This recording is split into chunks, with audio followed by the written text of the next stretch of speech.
بسم اللہ الرحمن الرحیم۔ السلام علیکم ناظرین، میں ہوں زین علی۔ ناظرین کرام، آج 14 جنوری ہے اور دن ہے منگل کا۔ دیکھیے، ویسے تو پچھلے 2 سالوں میں بہت کچھ ایسا ہوا جو پہلے کبھی نہیں ہوا۔ پاکستان کی نئی سیاسی اور عدالتی تاریخ پچھلے 2 سالوں میں لکھی گئی ہے۔ ایک بات تو اب ماننا پڑے گی کہ ایک اکیلے عمران خان نے اس پورے نظام کو، میں صرف حکومت کی بات نہیں کر رہا، پورے نظام کو شکست دے دی ہے۔ پچھلے چند گھنٹوں کے اندر ہونے والی اہم ترین ڈیولپمنٹس کے بعد اسلام آباد میں باقاعدہ طور پر ہلچل شروع ہو چکی ہے۔ آج 14 جنوری ہے، منگل کا دن ہے۔ عمران خان کے لیے ایک بہت بڑی خوشخبری آ گئی ہے۔ کھیل کا آخری راؤنڈ عمران خان نے زبردست طریقے سے جیت لیا ہے۔ تفصیلات سے میں آپ کو آگاہ کر دیتا ہوں۔ دیکھیے، اگر ابھی بھی آپ یہ سمجھ رہے ہیں کہ عمران خان سے یہ پورا نظام ترلے نہیں کر رہا، تو پھر آپ پاکستان کی سیاست کی الف بے بھی نہیں سمجھتے۔ پچھلے 48 گھنٹوں کے اندر، یعنی اتوار کی دوپہر 3 بجے سے لے کر آج منگل کی صبح 10 بجے تک، وہ کچھ ہوا ہے جس نے پاکستان کی سیاسی صورتحال کو یکسر تبدیل کر دیا ہے۔ اسلام آباد میں ہلچل شروع ہو چکی ہے۔ شہر اقتدار کے سیاسی ڈرائنگ رومز میں نون لیگ کی حکومت کا مستقبل طے کیا جا رہا ہے۔ پچھلے چند گھنٹوں کے اندر ہونے والی انتہائی غیر معمولی ڈیولپمنٹس کے بعد یہ طے ہو گیا ہے کہ عمران خان کو اب صرف اڈیالہ جیل میں رکھنا مشکل ہی نہیں ہو گیا، بلکہ عمران خان کو اڈیالہ جیل میں رکھنا ناممکن ہوتا جا رہا ہے۔ عمران خان کی واپسی کی تیاریاں شروع کر دی گئی ہیں۔ پچھلے چند گھنٹوں کے اندر ہونے والی حیران کن ڈیولپمنٹس کا احوال آپ ذرا سن لیجئے۔ دیکھیے، اتوار سے پہلے تک کی صورتحال یہ تھی کہ پاکستان تحریک انصاف حکومت کی مذاکراتی کمیٹی کو کہہ رہی تھی کہ ہماری عمران خان سے ملاقات کروائی جائے۔ یہ بات تو سب کو پتا ہے کہ اس ٹائم حکومت کے بس میں ہی نہیں ہے، یعنی حکومت کی اتنی اوقات ہی نہیں ہے کہ عمران خان کے ساتھ ان کی مذاکراتی کمیٹی کی ملاقات کروائی جا سکے۔ اس ٹائم اختیار حکومت کے پاس تو ہے نہیں، اختیار کسی اور کے پاس ہے۔ صرف حکومت جو ہے وہ کسی کے کہنے کے اوپر عمران خان کے ساتھ یا پاکستان تحریک انصاف کی مذاکراتی کمیٹی کے ساتھ مذاکرات کر رہی ہے، یعنی ان کے پاس اتنا بھی اختیار نہیں ہے کہ عمران خان سے تحریک انصاف کے رہنماؤں کی ملاقات کروائی جا سکے۔ اتوار دوپہر 3 بجے سے پہلے تک کی صورتحال یہ تھی کہ پاکستان تحریک انصاف کی مذاکراتی کمیٹی کے بار بار کہنے کے باوجود حکومت عمران خان سے تحریک انصاف کے رہنماؤں کی ملاقات نہیں کروا پا رہی تھی۔ اب پیر والا دن اس وجہ سے امپورٹنٹ تھا 13 جنوری کا، کیونکہ 190 ملین پاؤنڈ کیس کا فیصلہ سنایا جانا تھا، اور یہ وہ آخری کیس ہے جس کی وجہ سے عمران خان کو تھوڑا سا بلیک میل کیا جا رہا تھا۔ یہ وہ آخری کیس تھا جس کی وجہ سے صرف یہ کوشش کی جا رہی تھی کہ کسی طریقے سے عمران خان اس کیس کا فیصلہ سنائے جانے سے پہلے اس بات پر رضامند ہو جائیں کہ ان کو بنی گالہ شفٹ کر دیا جائے۔ پچھلے 4 ہفتوں سے مسلسل یہ کوشش کی جا رہی تھی کہ عمران خان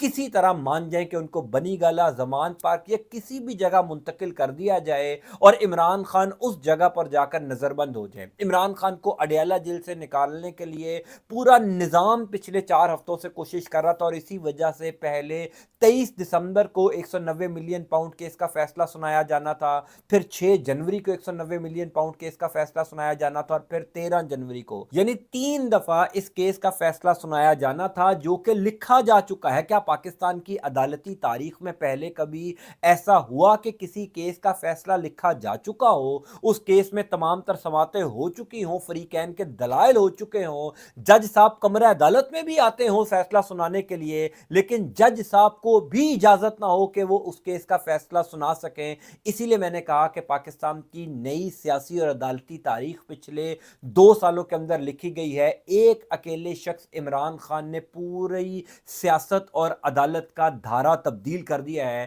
صرف عمران خان کو سزا سنائے جانے کے خوف سے کہ اگر عمران خان کو یہ بھی سزا سنا دی اور عمران خان پھر بھی بنی گالہ جانے پر رضامند نہ ہوئے، صرف اس خوف کی وجہ سے احتساب عدالت کے جج کو بھی اجازت نہیں ہے کہ وہ 190 ملین پاؤنڈ کیس کا فیصلہ سنا سکیں۔ اسی لیے یہ 190 ملین پاؤنڈ کیس کا فیصلہ بھی تیسری دفعہ نہیں سنایا گیا۔ اب انٹرسٹنگ صورتحال یہ ہے کہ اتوار والے دن اچانک پاکستان تحریک انصاف کی مذاکراتی کمیٹی کو یہ اجازت مل جاتی ہے کہ آپ عمران خان سے ملاقات کریں۔ اب آپ ٹائمنگز دیکھیے گا کہ پیر والے دن 190 ملین پاؤنڈ کیس کا فیصلہ سنایا جانا ہے، ایک ہفتے سے تحریک انصاف کی مذاکراتی کمیٹی اور حکومت کی مذاکراتی کمیٹی کے درمیان یہ بات چیت چل رہی تھی کہ ہم آپ کی عمران خان سے ملاقات کرواتے ہیں۔ رانا ثناء اللہ، عرفان صدیقی، خواجہ آصف، یہ حکومتی وزراء ہیں جو اپنی ہی کمیٹی کو کہہ رہے تھے، اپنے ہی وزیر داخلہ محسن نقوی کے ترلے کر رہے تھے کہ آپ عمران خان سے تحریک انصاف کے رہنماؤں کی ملاقات کروائیں، لیکن آپ اتنی بے بسی، یعنی پاکستان کی سیاسی تاریخ میں کبھی کوئی حکومت اتنی بے بس آپ نے نہیں دیکھی ہوگی جتنی اس ٹائم موجودہ نون لیگ کی حکومت ہے، جن کے اختیار میں یہ بھی نہیں ہے کہ وہ اڈیالہ جیل میں عمران خان سے تحریک انصاف کے رہنماؤں کی ملاقات کروا سکیں، کیونکہ اقتدار سے چمٹے رہنے کا شوق ہے۔ صرف اس وجہ سے، اس لالچ میں، اس حرص میں، اس ہوس کو پورے کرنے کے لیے یہ اقتدار سے چمٹے ہوئے ہیں، ورنہ اختیار ان کے پاس ایک ایس ایچ او سے بھی زیادہ نہیں ہے۔ ہوا یہ کہ عمران خان سے تحریک انصاف کے رہنماؤں کی ملاقات ہوتی ہے اور عمران خان کو ایک دفعہ پھر یہ کنوے کرنے کی کوشش کی جاتی ہے کہ آپ بنی گالہ شفٹ ہو جائیں، ادروائز 190 ملین پاؤنڈ کیس کا فیصلہ آپ کے خلاف سنایا جائے گا۔ یہ پاکستان تحریک انصاف کے وہ رہنما جو عمران خان کے پاس پیغام لے کر جاتے ہیں، انہوں نے عمران خان کو یہ پیغام دیا، یا یوں کہہ لیجئے کہ ان کے ذریعے عمران خان کو یہ پیغام بھیجا گیا کہ آپ کے خلاف 190 ملین پاؤنڈ کیس کا فیصلہ آ رہا ہے، بشرا بی بی کو بھی گرفتار کر لیا جائے گا۔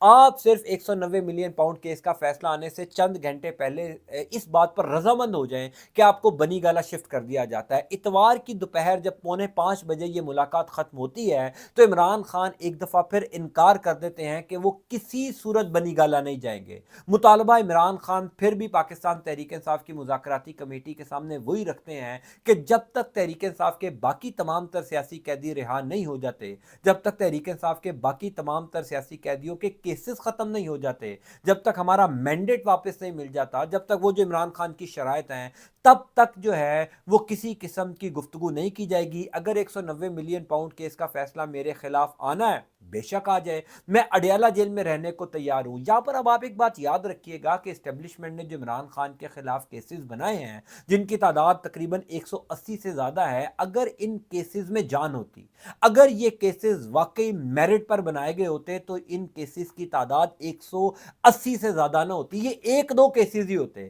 یعنی کیونکہ نواز شریف کے خلاف تمام تر کیسز حقیقت پر مبنی تھے، اس وجہ سے ایک پاناما کیس اسٹیبلشمنٹ کی جانب سے بنایا گیا اور وہی کیس نواز شریف کو لے دے کر بیٹھ گیا۔ یہاں پر تو 180 کیس عمران خان کے خلاف اسٹیبلشمنٹ کو بنانے پڑے، کیونکہ خود بھی اسٹیبلشمنٹ کو اس بات کا یقین ہے کہ یہ وہ تمام کیسز ہیں جن میں جان نہیں ہے۔ اب 190 ملین پاؤنڈ کیس کا فیصلہ کیوں نہیں سنایا گیا، یہ سب سے بڑی پریشانی اس وقت خود حکومت کے لیے بنی ہوئی ہے۔ یعنی پچھلے چند گھنٹوں کے اندر شہر اقتدار کے سیاسی ڈرائنگ رومز کے اندر، وہ ڈرائنگ رومز جہاں پر مستقبل کے سیاسی منظرنامے ڈسکس ہوتے ہیں، جہاں پر مستقبل کی سیاست کے داؤ پیچ طے ہوتے ہیں، وہاں پر یہ بات چیت کی جا رہی ہے کہ اس ٹائم حکومتی حلقوں میں سب سے زیادہ پریشانی ہے۔ یعنی حکومت یہ سوچ رہی ہے کہ اگر واقعی 190 ملین پاؤنڈ کیس کا فیصلہ اس وجہ سے نہیں دیا جا رہا کہ عمران خان کے ساتھ کوئی پس پردہ معاملات چل رہے ہیں یا کوئی ڈیل چل رہی ہے یا عمران خان کو واقعی سنجیدگی سے